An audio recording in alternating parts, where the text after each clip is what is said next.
के दौरान भड़काऊ भाषण देने के मामले में पीलीभीत से बीजेपी सांसद वरुण गांधी के विरुद्ध मुकदमा चलाने की अनुमति दी है। प्रदेश के गृह सचिव दीपक कुमार ने कहा कि राज्य सरकार ने लोकसभा चुनाव के दौरान भड़काऊ भाषण देने के आरोप में पीलीभीत कोतवाली में 30 नवंबर को दर्ज कराई गई है। प्राथमिकी के संबंध में पीलीभीत से बीजेपी सांसद वरुण गांधी के विरुद्ध मुकदमा चलाए जाने की अनुमति प्रदान कर दी है।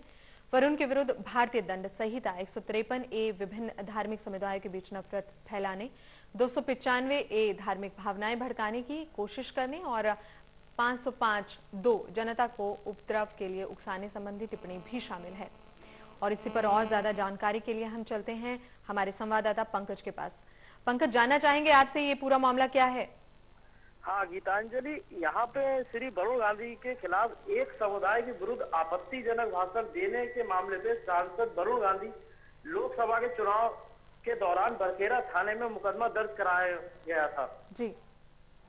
श्री वरुण गांधी ने बरखेड़ा में 8 मार्च 2009 को एक जनसभा को संबोधित करने के दौरान एक जाति विशेष के लिए भड़काऊ शब्दों का प्रयोग किया था। उसी पर एक दिन पहले उन्होंने ऐसे ही शब्दों का प्रयोग पीलीभीत में डालचंद मोहल्ले में किया था, जिस पर प्रशासन ने कार्रवाई करते हुए धारा 153A, 295A तथा 505(2) के बरखेड़ा व कोतवाली में मुकदमा दर्ज कराया था। जी। उसके बाद एक और मुकदमा पंजीकृत हुए जब श्री गांधी कोर्ट में आत्मसमर्पण करने पहुंचे। जेल जाने के बाद उन पर राजका की कार्रवाई हुई, जो बाद में पैनल के द्वारा निरस्त कर दी गई। जी। शासन ने 30 नवंबर 2009 को श्री गांधी के ऊपर मुकदमा चलाने की अनुमति मिलने के बाद आज गृह सचिव उत्तर प्रदेश शासन दीपक कुमार ने सांसद वरुण गांधी पे सभी मुकदमे चलाए जाने की अनुमति दे दी है, जिससे शायद अब श्री सांसद गांधी पर की मुश्किलें और बढ़ सकती हैं। लेकिन ऐसी क्या वजह हुई कि इस मुकदमे को और ज्यादा आगे बढ़ाया जा रहा है? क्योंकि एक बयानबाजी थी जिसकी सजा भी वो भुगत चुके हैं और फिर दोबारा से क्या किसी तरह का दोबारा से कोई भड़काऊ भाषण वरुण गांधी की तरफ से दिया गया था?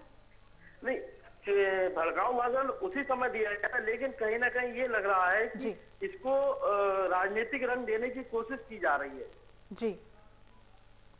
तो इसकी जो जिस तरह से पंकज आप बता रहे हैं कि राजनीतिक रंग इसको दिया जा रहा है, तो जिस तरह से राजनीतिक रंग दिया जा रहा है, इससे फायदा क्या होगा? राजनीति को किस तरह का फायदा है?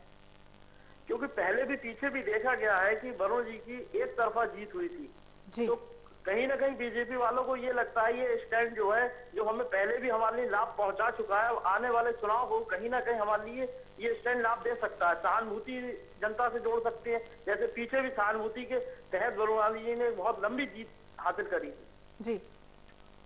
नहीं, ये जिस तरह से आप बता रहे हैं कि बयानबाजी जो हुई थी, जो एक तरह से भड़काऊ भाषण दिए थे, वरुण गांधी की तरफ से भड़काऊ भाषण जारी थे, उन्होंने भड़काऊ भाषण दिए थे और उस पर उनके लिए मुकदमा भी दर्ज हुआ था। और उस मुकदमे की अब आगे जिस तरह से जानकारी मिल रही है कि उस मुकदमे को दोबारा से आगे चलाया जाएगा, तो ऐसे में किस तरह की दिक्कतें आ सकती हैं राजनीतिक जीवन में वरुण गांधी की?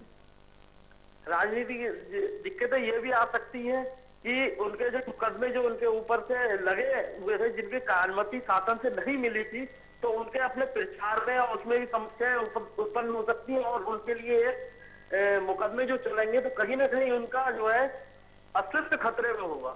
जी बिल्कुल बिल्कुल। और बहुत बहुत शुक्रिया पंकज इस जानकारी के लिए। और ये थी पंकज हमारे संवाददाता जो हमें बता रहे थे कि वरुण गांधी पर जो मुकदमे चल रहे थे वो अब आगे बढ़ेंगे और इससे उनका राजनीतिक जो जीवन है उस पर खतरा आ सकता है। उनके लिए ये बात जो है सही साबित नहीं होगी। बहरहाल खबरों में आगे बढ़ते हैं। महाराष्ट्र के आदर्श घोटाले में सीबीआई जल्द FIR दर्ज करने की तैयारी कर ली है। सीबीआई से मिली जानकारी के अनुसार इस लिस्ट में महाराष्ट्र के पूर्व मुख्यमंत्री का